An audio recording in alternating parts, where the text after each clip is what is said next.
Welcome to the second day of this workshop. My name is Afe Adogame, the co-host of this event, and incidentally, our first speaker today is also a co-host of this event, and it's my pleasure to welcome Professor David Daniels, who holds the Harry Winters Luce Professorship of World Christianity at the McCormick Theological Seminary.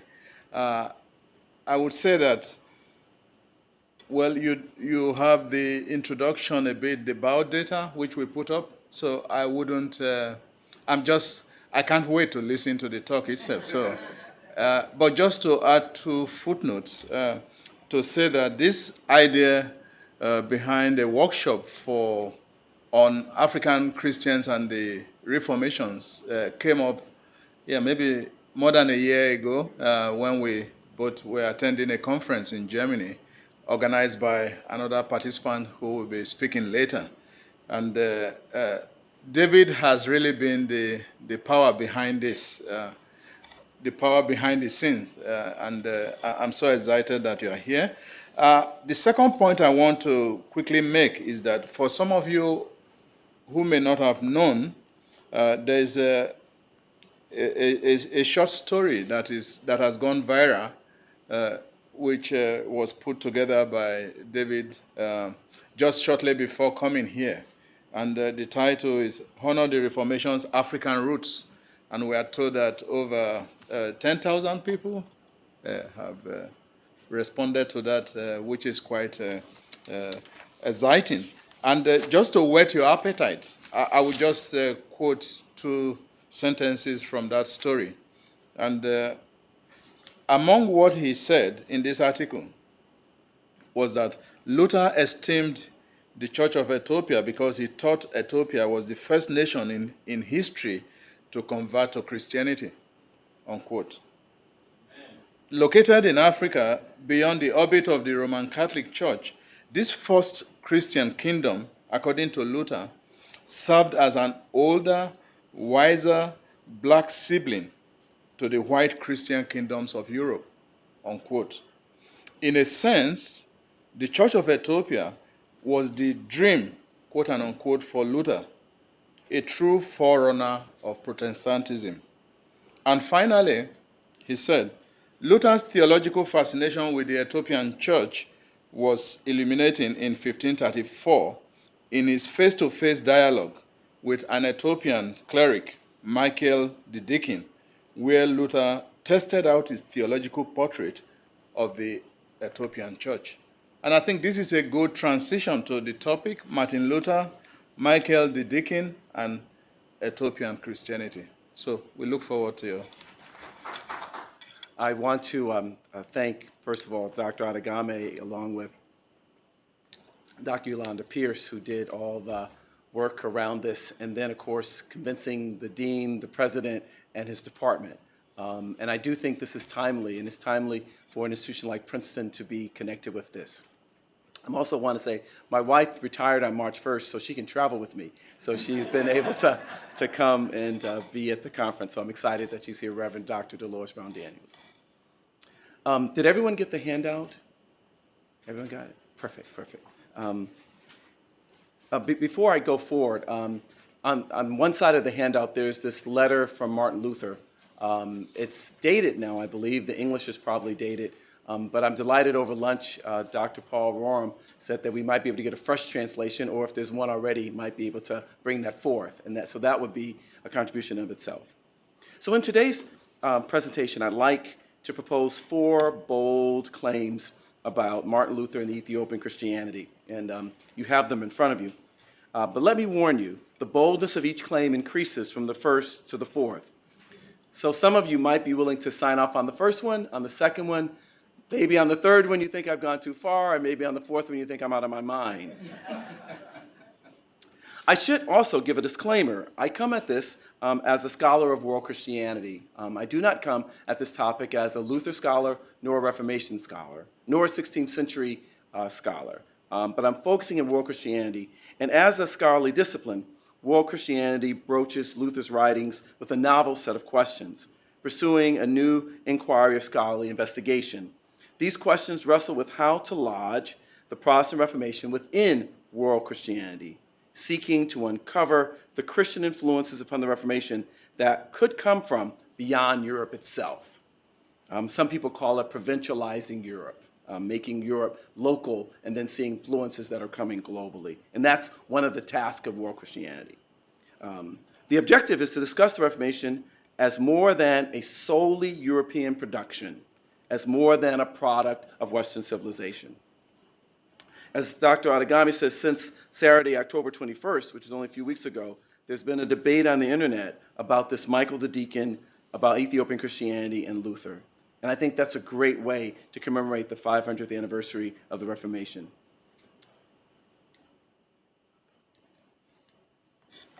I also want to note that I'm not finding this by myself.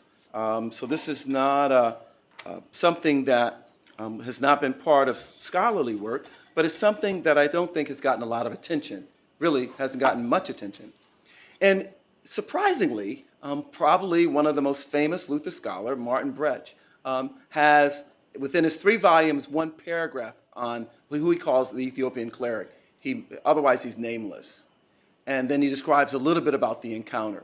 So if someone really wanted to find these African, Europe, Ethiopian, German influences, your average scholar of Luther knows this already if they paid attention to that paragraph, which is on page 59 of the 3rd volume, which I have noted.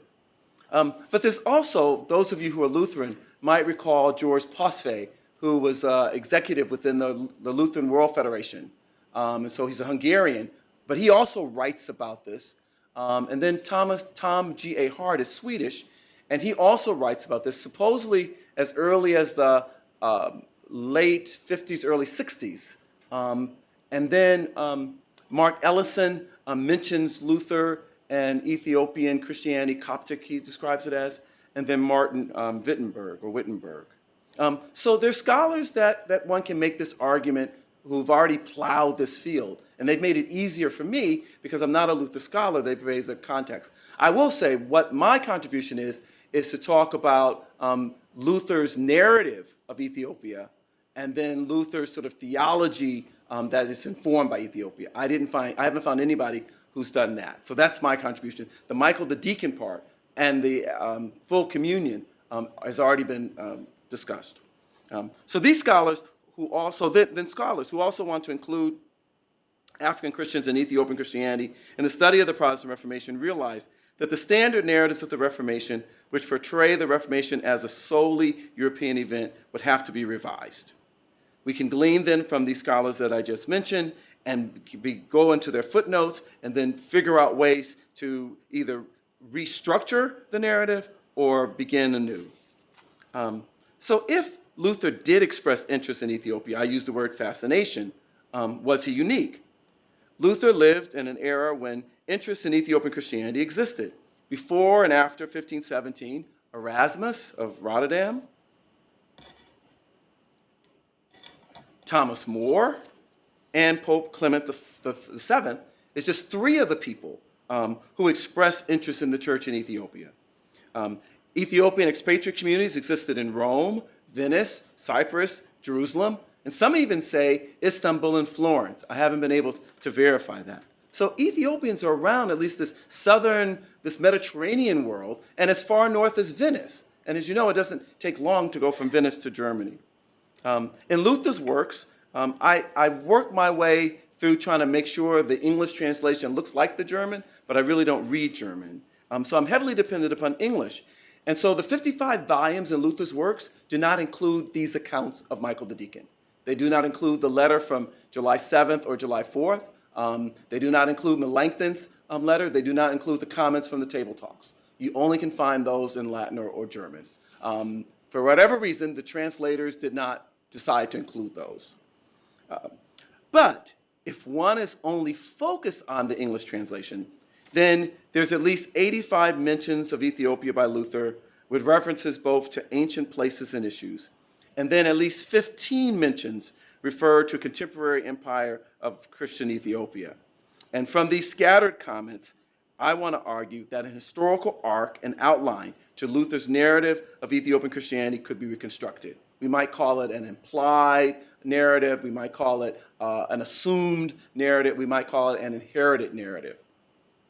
A few selected quotes offer a sample of Luther's perspectives, and I think you have the quotes with you.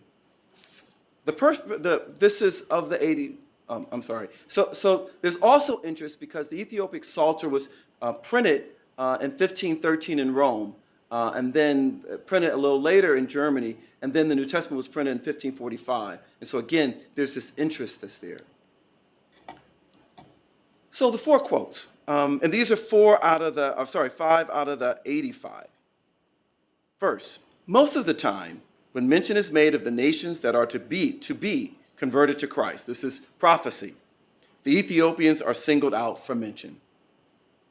Second one, for the Ethiopians denote those who have the ardent faith. And this was both in the Psalms, the commentary on Psalms, as well as Song of Solomon, which is written, or at least out about 20 years later. The people of the Ethiopians are said to be the church of the Gentiles. Next, and thus Ethiopia denotes the church of the Gentiles. And then finally, but the church is symbolized and called by the name Ethiopia. So let me state my claims. And again, you have them before you.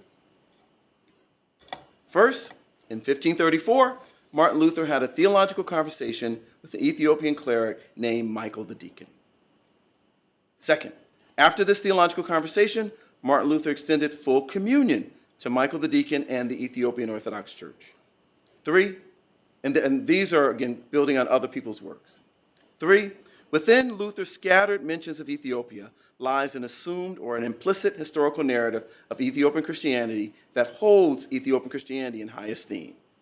And then 4, for Luther, the church in Ethiopia was a model church or one of his dream churches.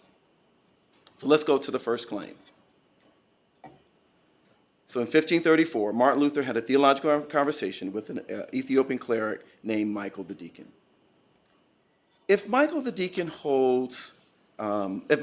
gets added to the roster of Reformation historical figures, I will consider that a scholarly victory. So my goal initially is quite modest. For those of you who haven't read about Michael the Deacon was an Ethiopian cleric who meets Martin Luther in Wittenberg during 1534. It looks like it's in the spring of 1534. The renowned Luther scholar Martin Brecht captures this encounter in one paragraph in the 3rd volume of his classic, Martin Luther, The Preservation of the Church, 1532 to 1546, on page 59, which this volume he published in German in 1985, and its English translation was published in 1993. Brecht concludes, the appearance of an Ethiopian cleric in Wittenberg in 1534 was a unique event. By 1534, Luther, well established in Wittenberg, had engaged in dialogue with other Protestant reformers and Roman Catholic leaders. In that year, Luther welcomed Michael the Deacon, an Ethiopian cleric, as a new voice in his ecumenical dialogues. At this point, we know very little about Michael the Deacon. We have, though, more questions than answers. Was he sent as an official representative of the Ethiopian church to open channels between Luther and the church in Ethiopia? Was he sent as an official representative of one of the Ethiopian expatriate communities, whether Jerusalem, Cyprus, Rome, or Venice? Was he a member of a discredited reform movement, the Stephanites, within Ethiopian Christianity, searching for potential allies? Or was he simply an isolated individual deciding to tour that part of Europe, and somebody told him there's this famous guy in Wittenberg, and if he meets you, it'll be a great thing to do? So those are the questions we have, and we don't know who he is and what he was up to, but we do, I think, have some clues to what Luther was up to. So what do we know then, besides his name, his nationality, his religion, his clerical status, is that Martin Luther embraced him. Not only was Luther willing to meet with him, it looks like he was excited about the conversation because this was a theological conversation. So according to Martin Brecht, Thomas G. Hart, George Pasfay, an Ethiopian cleric named Michael the Deacon visited Luther in 1534. Luther's face-to-face encounter with this Ethiopian deacon, Michael, allowed Luther to test out his beliefs. This is the thesis about Ethiopian Christianity being a forerunner of Protestantism and possibly even being theologically equivalent. As Tom Hart notes, in order for Luther and Michael to engage in this theological conversation, they had to overcome Luther's inability to speak Amharic or even Arabic, and Michael's inability to speak German.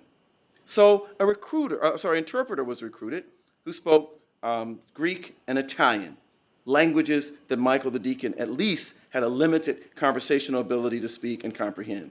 That might mean that he's either from Venice, Cyprus, which is part of the Venetian Empire, or from Rome.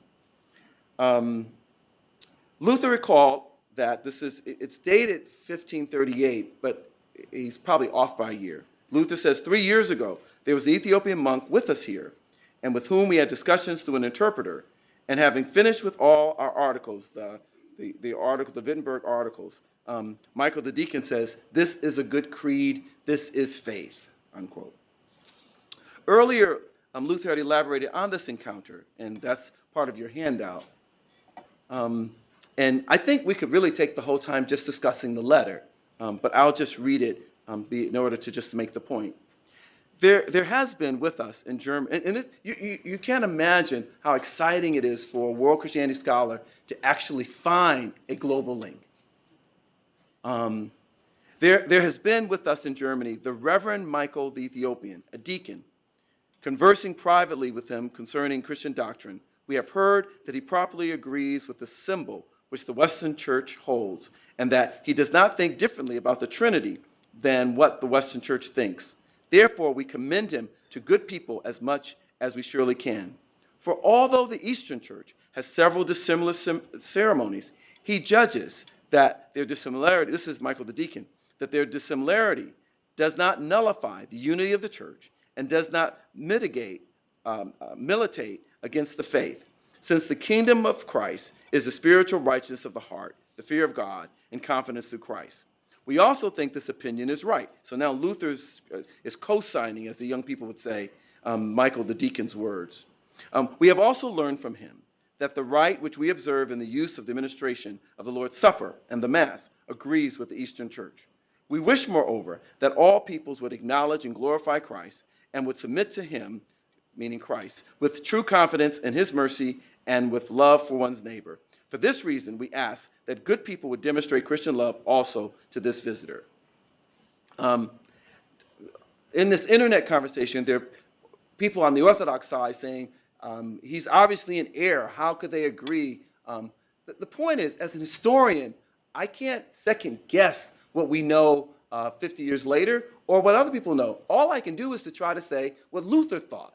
Because the question is, how did this conversation influence Luther? Even if Michael the Deacon misunderstood, or he was misunderstood, that's really immaterial. What's the point is that Luther thought there was an agreement. So recalling this dialogue, as I said, we have also learned from him. I'm not sure if in this era that we went through and hopefully are out of, modern racism, that a famous German theologian would say what he learned from someone from the global south. And then he goes on from there. So George Posfay concluded, quote, both Luther and Melanchthon were anxious, this is obviously his assessment, to talk to this man, Michael the Deacon, to get information about the doctrines which were held as Christian truths in the Ethiopian home country. So, significance. So what's the historical significance of this theological education between Luther and Michael the Deacon? From the perspective of world Christianity, this is historically significant because an Ethiopian Christian representing what we now call Africa and the global South travels to Europe to discuss the new Protestant theology with one of the leading Protestant reformers, Martin Luther. Michael the Deacon agreed with the Wittenberg articles as being consistent with the Ethiopian Christianity. This is important because this is the beginning of Lutheran Orthodox or Luther Coptic ecumenical relations. I'm not going to get the date right, but the standard argument that it's not until 1560, around that period of time, a conversation with the Patriarch of Constantinople, I believe. So this pushes it back a lot earlier. And then lastly, around this significance, this encounter between Africa and Europe, or Ethiopia, or an African being in Europe. The narrative of this period is so overwhelmed by the transatlantic slave trade and the doctrine of discovery that we can only find Africans on the ships in the Americas or in Africa. But this isn't a story about Europeans going to Africa. This is a story about Africans going to Europe. And some of you might know that there's a group of scholars who say that within the early 15th century, somewhere from 100 to 200,000 Africans lived in Europe, in addition to these Ethiopians. Most of them were in the Iberian Peninsula. As Dr. Britton mentions the notes in his work, some of them were in England, and then a smaller group are in Italy or in Italy. Let's go to the second claim. After this theological conversation, Martin Luther extended full communion to Michael the Deacon and the Ethiopian Church, the Ethiopian Orthodox Church. So Luther, as Tom Hart noted, extended full communion to Michael the Deacon and the Ethiopian Church, an invitation that Luther, of course, withheld from the Bohemian brethren, or the Hussites, and the Reformed churches connected with Zwingli. Luther would not enter in full communion with the Bohemian brethren because they sometimes allow Catholic bishops to ordain their clergy. And he would not, of course, agree with Zwingli because there are differences on sacrament, of communion in particular. After interviewing Michael the Deacon, Luther authorized that Philip Melanchthon write on his behalf an ecclesial letter of recommendation. According to George Pasfay, Luther concluded that the Ethiopian church should be included in, this is Pasfay's word, the communion of believers, unquote. He added, Luther felt himself and all evangelicals in Germany united in faith with this, the Ethiopian church, as well as being these are my words, equivalent that is a predecessor to Protestantism. So if so, then historical reconstruction of Luther's theological engagement of the Ethiopian Christianity espoused in this lecture might be less speculative than it first appears. Let me give a little longer quote from George Pasfay. Both Luther and Melanchthon were anxious, as I said, to talk to this man, Michael the Deacon, to get information about the doctrines which were held as Christian truths in his home church. As a result of his colloquium, Luther could say that his conception of the Oriental churches were confirmed by the statements of Michael the Deacon, or Deacon Michael, he calls him. Of course, the cardinal question for Luther was the inquiry whether the gospel of Christ was in the center of the life and teaching of the Church of Ethiopia. He knew already from previous studies that this community did not accept the authority of the Pope. But after his talk with his guests from Africa, another thesis of his historical studies received an illustration. He could now say, this again, Pasfay speaking, that most of the deficiencies of the church in the West were related to her subordination to the papacy. By contrast, in the East, where the papacy had no power, these deficiencies were missing. With great satisfaction, Luther recorded the information that among the Christians in Ethiopia, and then I delete a section and move on, their order of service generally corresponded to that of the evangelical congregations of Germany. Their acceptance of the ancient Christian creeds, as well as their understanding of the main articles of Christian faith, in harmony with the gospel, was also important signs for Luther that the Christians of Ethiopia were true members of the universal church. So if Tom G.A. Hart and George Pasfay are correct that Luther extended full communion to Michael the Deacon and the Ethiopian church while withholding full communion from the Bohemian brothers and the Reformed churches connected with Zwingli, what does this tell us about Luther's view of the church in Ethiopia? Seemingly, within Luther's ranking of churches, the church in Ethiopia ranked higher than the Bohemian brethren and the Reformed churches connected with Zwingli. From the perspective of world Christianity, Luther's churches in Europe and the Ethiopian churches in Africa were on par, both being superior to Roman Catholicism and to other Protestant churches. Third claim. Within Luther's scattered mentions of Ethiopia lies an assumed or implicit historical narrative of Ethiopian Christianity that holds Ethiopian Christianity in high esteem. Now, I must admit, this is I'm out on a limb. Some people would not concede that you can read a text within a text or a text behind a text. They're fundamentalists. They only want to talk about the text that's at hand. I'm suggesting that these scattered mentions, if you piece them together, you get a story, you get a storyline, and that this storyline then has this influence. So this is the part where I might lose some of you. So why was it important for Luther to identify or recognize Ethiopian Christianity? What was the significance of Ethiopia in Luther's history of Christianity? What was the significance of Ethiopia in Luther's theology? What might this recognition add to our interpretations of Luther's theology? And what role might Ethiopia have played in the formation of early Protestantism? And again, there's criticism in this internet discussion on the fact that this is an imaginary Ethiopian Luther's mind. Even though it gets tested by Michael the Deacon, he doesn't have firsthand knowledge of Ethiopia. He's not dealing with Ethiopian texts and histories to make his point. But again, that seemingly is the material for an historian who's trying to figure out what Luther might have thought, and how it impacted him. In focusing on Luther as an occasional theological historian, we can reconstruct his historical narrative from the fragmentary or scattered discussions. Collectively, the fragments offer an outline of historical narrative. They gesture towards an assumed narrative or an implicit narrative or an inherited narrative. While a clear narrative might have been in Luther's mind, as an occasional theological historian, he never wrote it out in a full narrative. I suspect Luther relied heavily, and then he clearly is reading Jerome. I'm not sure how much he reads of Josephus and Eusebius, so therefore I need to talk to Luther scholars about that. But he's getting these ideas that I think are not unique to him. Although fragmentary, these paragraphs in Luther's writings on Ethiopian church history collectively tell us the story. Luther included the Ethiopians in his narrative of the first Christians. Luther stated that it should be known, however, that most of the time when mention is made of the nations that are to be converted to Christ, the Ethiopians are singled out for mention. According to Luther, either one or two of the wise men who came to the newborn Christ, unquote, were from Ethiopia. Luther credited an Ethiopian with teaching the Samaritans after Philip had converted them. And according to Luther, Matthew and his companions introduced the gospel to Ethiopia as well as Arabia, Edom, and Egypt.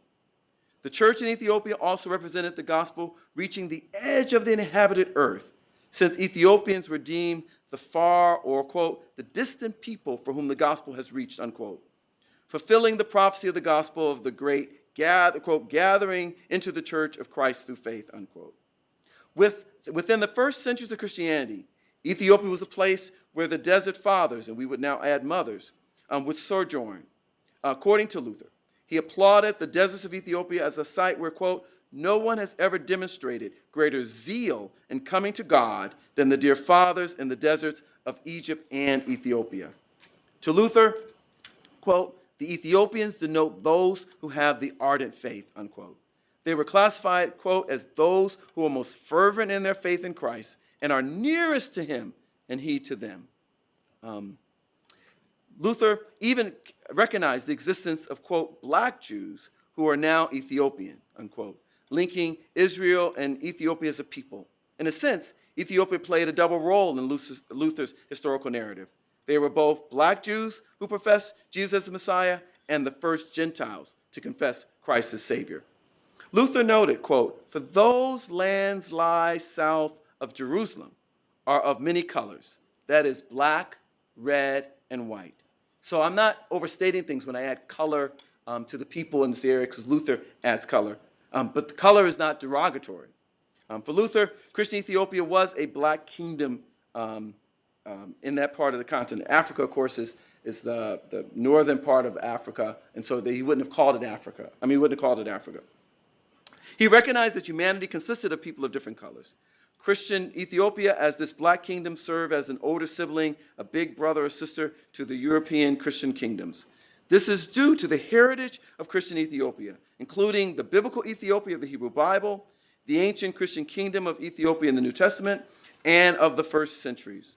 The rich biblical and early Christian heritage possessed by Ethiopia was absent. They don't have the longevity of Germany, France, or they have a longevity that Germany, France, and Scandinavia do not have. Luther stated, it should be known, however, that most of the time, as I said earlier, when mention is made of the nations that have been converted to Christ, the Ethiopians are singled out for mention. So when that is said prophetically in Psalm 87, in Psalm 72, then when it actually happens in the New Testament, it's this fulfillment of prophecy.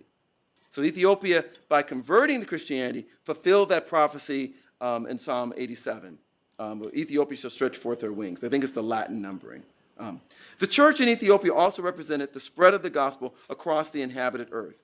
Since Ethiopians were deemed the far, or quote, distant people for whom the gospel has reached, Luther's use of Ethiopians fits into the scholar Gabe Byron's echoing of Frank Snowden, quote, a motif in language of conversion, and as a means for emphasizing their conviction that Christianity was to include all humanity, unquote. Being a Christian nation or kingdom prior to the Roman Empire, according to Luther, the Ethiopian Christianity remained outside of the authority of the Roman Catholic Pope, and then, in his estimation, uncorrupted by Christianity in Europe and the Roman papacy. Ethiopian Christianity, according to Luther's narrative, possessed apostolic practices which were no longer practiced in the Roman Catholic Church, and practices that were later adopted by Protestants through their Protestant reading of Scripture. So for Luther, then, this Ethiopian and Orthodox churches blazed the trails for Protestants. As churches outside the authority of the Roman Catholic Pope, these churches were central to Luther's argument for the legitimacy of Protestant ecclesiology. In the, quote, defense and the explanation of all the articles, unquote, Luther cited Greeks, Africa, and the Orient as places where the church existed legitimately outside the authority of the Roman Pope. The Ethiopian and other Orthodox churches then anticipated Protestantism, at least in my read of Luther. I believe, then, that the dialogue between Luther and Michael the Deacon is historically significant in light of this. So for historical studies, it maybe should be ranked on par with his colloquy with Zwingli, that this ecumenical dialogue between Christian Ethiopia and Europe challenges in these narratives that the Reformation was totally the product of Western civilization. It also counters other narratives that place Europeans in Africa only, but not studying Africans in 16th century Europe. And now the last section.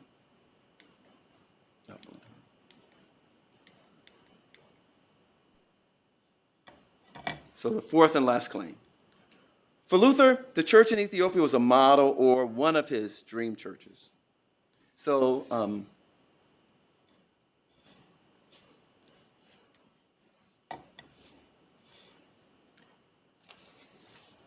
your paper, if you look at the last quote that says, but the church is symbolized and called by the name Ethiopia, I think I put the order wrong.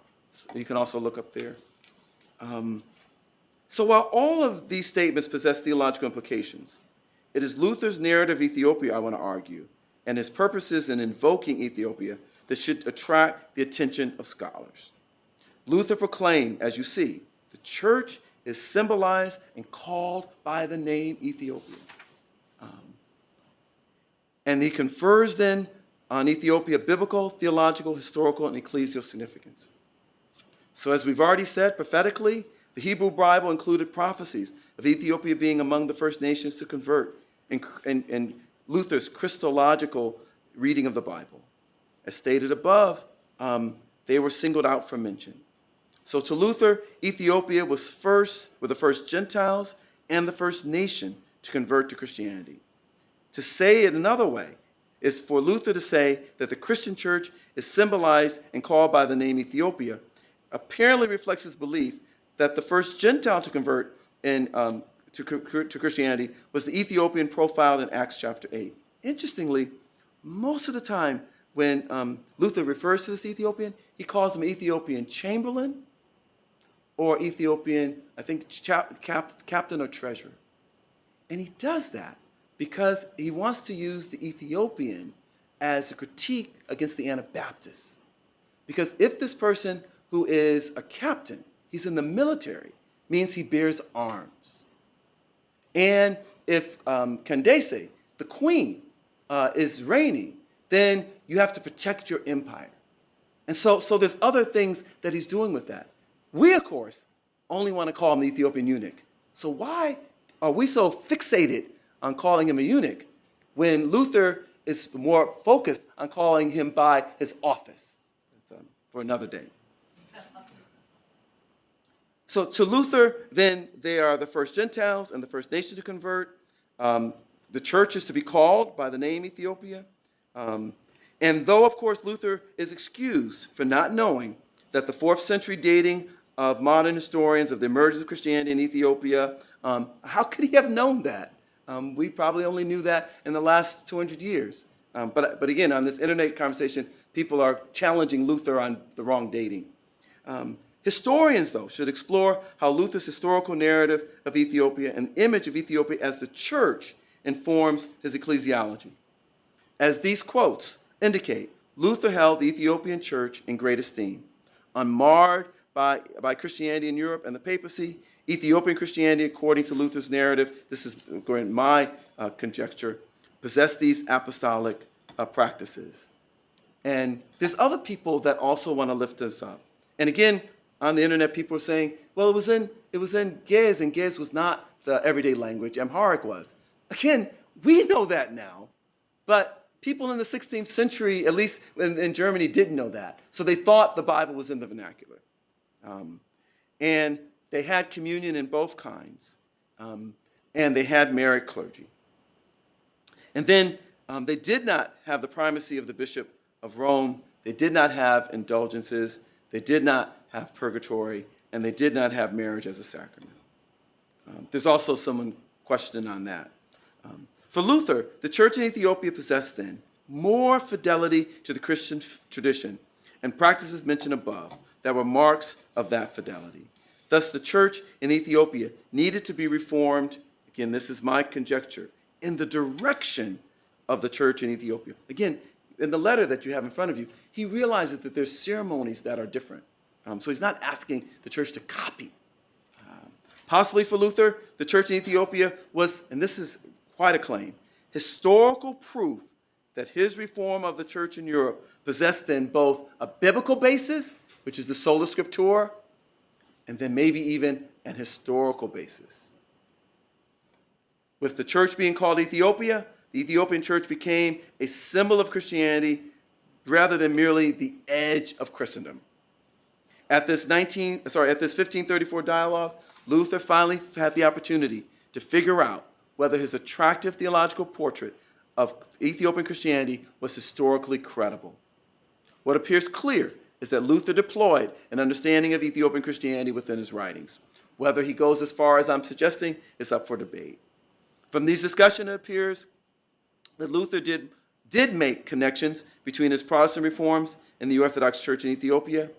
By scholars then widening their view of Luther's horizons, we can experiment with narratives of the Reformation that incorporate Luther's Ethiopia, the account and dialogue with Michael the Deacon, into the story. And then maybe even including Ethiopian Christianity as a forerunner. Let us then consider Luther's ranking of these churches, as I mentioned earlier. So he inverts then this Catholic ranking. The Roman Catholic Church was the embodiment of the truth. The Orthodoxy was next, and of course Protestants were illegitimate. Luther then makes Protestants the epitome, but the Orthodox, at least the Ethiopian Orthodox, are on par with them. And of course, the Roman Catholic Church was seen as corrupt. Luther's ideal Christianity then, based on Scripture, was better expressed by the Orthodox churches, albeit not fully, than the Roman Catholic Church. And of the two historic branches of the Christian faith, the Orthodox way of being Christian was preferred over the Roman Catholic way. And of the Orthodox churches, the Ethiopian church ranked the highest because of its lineage going back to the Hebrew Bible, to being an ancient Christian, having ancient Christian heritage, and an ancient Christian witness. So as stated above, Ethiopian Christianity according to Luther's narrative, if I'm correct, possess these apostolic practices that Protestants will adopt. To Luther, honor belongs to the Ethiopian church, and shame belongs to the Roman Catholic Church. Luther then projects a positive, valued, esteemed, empowered image of Orthodox Ethiopia over against his unflattering, contemptible image of Catholic Europe. Catholic Europe was corrupt. The Orthodox Ethiopian was the paragon of the Christian faith. So let me restate the claims first. In 1534, Martin Luther had a theological conversation with the Ethiopian cleric named Michael the Deacon.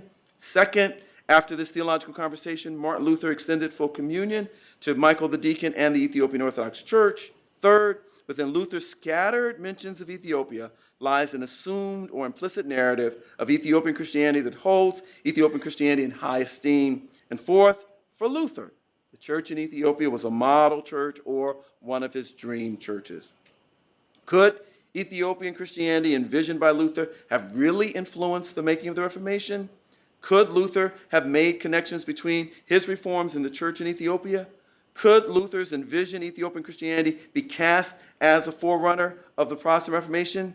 These are the intriguing questions I believe that research should pursue as we finish commemorating the Protestant Reformation, anniversary of the Protestant Reformation. Thank you.